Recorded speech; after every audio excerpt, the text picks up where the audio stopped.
कहानी की शुरुआत में कुछ जंगली लोगों को दिखाया गया। वे लोग ली नाम के लड़के को बलि देने के लिए एक जगह पे सुलाए हुए थे। इसके बाद वो किसी अजगर राजा का इंतजार कर रहे थे उस लड़के को खाने के लिए। कुछ ही देर बाद वहाँ पर एक भयानक सा सांप आया उसे खाने के लिए, और तभी अचानक से उसकी आंखें खुल गई। उसने देखा कि वो नदी के बीचे बीच था। उसके साथ में उसके अंकल भी थे। वे लोग मछली पकड़ने के लिए आए हुए थे। गांव वालों ने नदी के उस पार जाने से उन दोनों को मना किया था, क्योंकि वहाँ पर एक नरभक्षी द्वीप था। वहाँ पर जो भी जाएगा जिंदा वापस नहीं आ सकता। लेकिन वो दोनों मछली पकड़ने के लिए उस नरभक्षी द्वीप के पास पहुँच गए। योंग ली को समझा ही रहा था कि हमें उस द्वीप पे नहीं जाना है। तभी उसने जब पीछे देखा तो ली वहाँ से गायब हो चुका था। योंग भी नाव से उतरकर आगे जाने की कोशिश किया। तभी उसने सामने देखा कि एक भयानक सा सांप दिखाई दिया। योंग उसे देखते ही डर गया और अपनी नाव लेकर सीधा घर वापस लौट गया। योंग वहां पर पहुंचते ही उसने ली के पिता जैक से कहा, ली उस नरभक्षी द्वीप पे चला गया है। इतना सुनते ही सभी लोग घबराने लगे। इधर ली को देखते हुए द्वीप के अंदर जाता हुआ दिखाई दिया। कुछ दूर जाने के बाद वो अचानक से गिर गया। तभी ली को लगा कि कोई जानवर तेजी से उसकी ओर आ रहा है। जब उसने पीछे देखा तो वहां पर कोई नहीं दिखाई दिया। कुछ देर बाद जैसे लगा कि किसी ने रस्सी से उसे ऊपर खींचने की कोशिश की। बाद जैक और उसकी पत्नी एन और उसके साथी ली को बचाने के लिए वहां पर जाने की तैयारी कर रहे थे, और तभी वहां पर गांव वाले आ गए। गांव वालों ने उन सबको साफ इनकार कर दिया जाने से। गांव वाले जानते थे कि अगर कोई भी वहां पर गया तो गांव मुश्किल में आ जाएगा, इसीलिए गांव वाले उन सबको जाने से इनकार कर रहे थे। लेकिन जैक अपने बेटे ली को हर हाल में बचाना चाहता था। जैक के साथ बॉस नाम का आदमी भी अपने 2 आदमियों के साथ उस द्वीप पे चला गया, क्योंकि बॉस जानता था कि वहाँ पर कुछ ऐसे फूल हैं जिन्हें बेचकर वह कुछ पैसे कमा सकता है। जैक वहाँ पर पहुँचते ही वो अपने बेटे ली को खोजने लगा था। इधर बॉस कुछ दूर जाने के बाद उसने एक अजीब सा फूल देखा। उसने अपने एक साथी को भेजकर उस फूल को लाने के लिए कहा। जब वो आदमी फूल के पास गया और उस फूल को लेने की कोशिश किया, तभी एक बड़ा सा सांप उसके सामने आकर दिखाई दिया। वो काफी गुस्से में दिखाई दे रहा था। वो आते ही सीधा उसे उठा ले गया। इसके बाद सभी लोग ली को खोजने के लिए जब आगे बढ़े, वे सभी ली को पुकारते हुए आगे की ओर बढ़ रहे थे। तभी वही सांप उन सब पर हमला कर दिया। सभी लोग अपनी जान बचाने के लिए वहां से भागने लगे। भागते हुए गड्ढे में जाकर गिर गए। अंदर जाकर जब उन सब ने देखा तो कुछ अजीब सा वहाँ पर दिखाई दे रहा था। सदियों पुराना सांपों का स्टैचू दिखाई दिया। तभी बॉस को लगा कि यहाँ पर ढेर सारा खजाना भी हो सकता है। वो खजाने को ढूंढने के लिए आगे की ओर बढ़ने लगा। तभी ली की रोने की आवाज सुनाई दी। जब वो सभी कुछ आगे गए तो उन्होंने देखा कि जैक सामने लटका हुआ दिखाई दिया। उन्होंने जैसे ही जैक को उतारा तभी ढेर सारे सांप वहां पर आते हुए दिखाई दिए। उन सांपों को देखते ही ये सभी अपनी जान बचाकर वहां से भागने लगे। सभी लोग ऊपर की ओर चढ़ने लगे थे, लेकिन एक आदमी को उस सांप ने खा लिया। बाकी सब अपनी जान बचाकर वहां से भाग निकले। कुछ दूर जाने के बाद वो सभी आपस में बातें कर रहे थे। तभी बॉस और एन अचानक से बेहोश हो गए। पता चला कि उन दोनों को सांपों ने काट लिया था। वे सांप काफी जहरीले थे। उन्हें बचाने के लिए वो सभी अपने घर आ गए।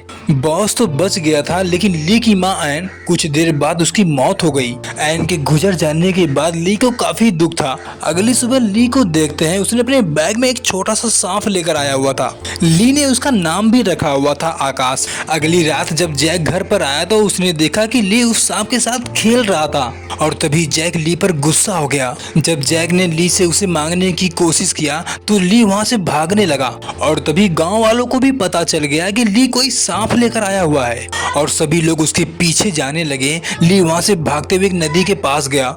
ली जब वहां पर उसे छोड़ने की कोशिश किया तो वो बार बार ली के पास ही आ रहा था। तभी वहां पर गांव वाले भी आ गए। कुछ देर बाद वो सांप पानी के अंदर चला गया। तभी गांव वालों ने देखा कि ढेर सारे सांप ली के बगल से जाते हुए दिखाई दिए। कुछ देर बाद वो सभी खड़े होकर बात कर ही रहे थे। तभी एक आदमी अचानक से नीचे गिर गया। नीचे गिरते ही वह छटपटाने लगा। पता चला कि उसे भी सांप ने काट लिया है। उसके बाद सभी लोग मिलकर उसे डॉक्टर के पास ले गए। कुछ दिन बाद देखते हैं कि ली बड़ा हो गया था और उन सांपों के बारे में रिसर्च कर रहा था। तभी कुछ देर बाद योंग का फोन ली के पास आया। उसने बताया कि गांव के लोग कुछ बीमारी से जूझ रहे हैं। जिस कंपनी में ली काम करता था वहाँ के मैनेजर ने बताया कि नरभक्षी द्वीप पर एक सोने चांदी और घास फूस का पौधा है। वो पौधा हमारी कंपनी को चाहिए, जिसकी वजह से हम कई बीमारियों को ठीक कर सकते हैं और हम काफी पैसे भी कमा सकते हैं। उस काम के लिए ली को चुना गया। उसके बाद ली के साथ एक असिस्टेंट लिली को भी भेज दिया गया। जब ली अपने गांव पहुंचा तो उसने देखा कि सभी लोग बीमारी से परेशान थे। उसके अगले ही दिन ली की बॉस मैरी भी अपने लोगों के साथ वहां पे आ पहुंची। वो लोग भी उस द्वीप पे जाना चाहते थे, लेकिन गांव वालों ने साफ इनकार कर दिया था। तभी बॉस नाम का आदमी गांव वालों से कहा कि हम उस द्वीप पे जाकर बीमारी का इलाज ढूंढ सकते हैं। उसके बाद उन लोगों ने गांव वालों को पैसों का लालच देकर अगले ही दिन वहां पर जाने की तैयारी कर लिए। वे लोग अपने बचाव के लिए कुछ तीर कमान और बंदूकें भी लेके गए थे। वे सभी जब वहां पर पहुंचे तो उन्हें कुछ अजीब से पौधे दिखाई दिए। ऐसा पौधा उन लोगों ने कभी नहीं देखा था। उसके बाद धीरे धीरे वो आगे की ओर बढ़ने लगे। तभी एक आदमी ने कुछ अजीब सा फूल देखा। उसके बाद वो आदमी उसे तोड़ने की कोशिश किया और तभी उस फूल ने उस पर हमला कर दिया। देखते ही देखते हजारों फूल बाहर आ गए। वो सभी अपनी जान बचाकर एक गुफा के अंदर जाने लगे थे। तभी मैरी ने देखा कि वही पौधा उन्हें सामने दिखाई दिया जो उन्हें चाहिए था। मैरी ने जैसे ही उस पौधे को तोड़ने की कोशिश की तभी कुछ अजीब से आवाजें आने लगी। तभी उन्होंने देखा कि वही फूल फिर से उन पर हमला करने लगे। वे सभी मौका देखते ही गुफा के अंदर चले गए। अंदर जाने के बाद वो सभी इधर उधर रास्ता ढूंढने की कोशिश कर रहे थे। तभी उन लोगों को कुछ अजीब सी आवाजें सुनाई दी। तभी सामने वही भयानक सांप दिखाई दिया, जिसे देखकर सभी लोग डरने लगे थे। तभी बॉस नाम का आदमी उस पर गोली चला दिया। उसके बाद वो सांप उन सभी पर हमला करने की कोशिश किया, लेकिन वे सभी मौका देखकर वहां से भाग निकले। इधर लिली और ली एक जगह पर कुछ देखने की कोशिश कर रहे थे। तभी वहां पर एक बड़ा सा सांप आया। वो वहां पर आते ही सीधा ली के माथे को टच किया। तभी ली समझ चुका था कि ये वही आकाश है जिसने उसे बचपन में पाला हुआ था। गोलियों की आवाज सुनते ही वो आकाश वहां से भाग निकला। इधर ये सभी आपस में बातें कर रहे थे। तभी एक आदमी ने कहा कि हमें यहाँ से जाना चाहिए, नहीं तो यहाँ पर कोई भी बच नहीं पाएगा। तभी बॉस नाम का आदमी उसे गोलियों से धमकी देने लगा। उसने कहा कि मैं यहाँ से नहीं जाऊंगा। बॉस को वो पौधा हर हाल में चाहिए था और इधर मैरी भी खुश थी क्योंकि वो भी यही चाहती थी। तभी मैरी कुछ आगे जाने के बाद उसने एक फूल को टच कर दिया। उसके बाद वो फूल उन सभी पर हमला करने लगा। तभी बॉस ने उस पर गोली चलाने लगा। तभी कुछ देर बाद फिर से वही बड़ा सांप वहां पे आ गया और उन सब पर हमला करने की कोशिश की। उसने एक आदमी को पूरी तरह से अपने कब्जे में कर लिया और बाकी सभी वहां से भाग गए। वो सभी वहां से भागते हुए जब कुछ दूर पर गए तो सामने उन्हें लिली और ली दिखाई दिए। तभी ली ने मैरी से कहा कि मैंने सोने चांदी के अजगर को देखा है, अगर वो हमें मिल जाए तो हमारे लिए बहुत ही कीमती है। उसके बाद मैरी ने बॉस से कहा कि अगर तुमने वो सांप को मुझे पकड़ के दिया तो मैं तुम्हें काफी इनाम दूंगी। बॉस तो पैसे के लिए कुछ भी करने के लिए तैयार था। उसके बाद वो उसके पीछे जाने लगा। जब कुछ दूर आगे सभी लोग गए तो उन्होंने देखा कि वही दोनों सांप एक दूसरे के साथ लिपटे हुए थे। तभी मैरी ने अपने आदमियों से उस बड़े सांप को मारने के लिए कहा। उसके बाद वे सभी उन दोनों पर गोलियां चलाना शुरू कर दिए। आकाश जान बचाकर वहां से भाग निकला, लेकिन वो बड़ा सांप कई लोगों पर हमला कर दिया। उसने कई लोगों को मार भी दिया था। लिली ने ली को पकड़ने की कोशिश की, लेकिन वो नहीं पकड़ पाई। तभी जैक वहां पर भागते हुए आया और उस पर हमला कर दिया। उसके बाद सांप वहां से छोड़कर भाग निकला। तभी मौका पाकर योंग ने भी उस पर गोली चला दी। इधर ली की हालत बहुत गंभीर थी, बस उसकी सांसें चल रही थी। तभी कुछ देर बाद वहां पर आकाश आया। उसने उसे कुछ ही पल में ठीक कर दिया, लेकिन बॉस ने मौका देखकर उस पर हमला कर दिया, जिसकी वजह से आकाश वहीं पे बेहोश हो गया। उन सब ने उसे पकड़ लिया। ये सभी आकाश को लेकर बाहर नहीं जा सकते थे। वो भयानक सांप इनका रास्ता रोक कर रखा हुआ था, इसलिए ये सभी उसे प्लान बनाकर मारना चाहते थे। उसके बाद सभी लोग एक जगह पर जाकर बैठे हुए थे। तभी वहां पर वही सांप आ गया।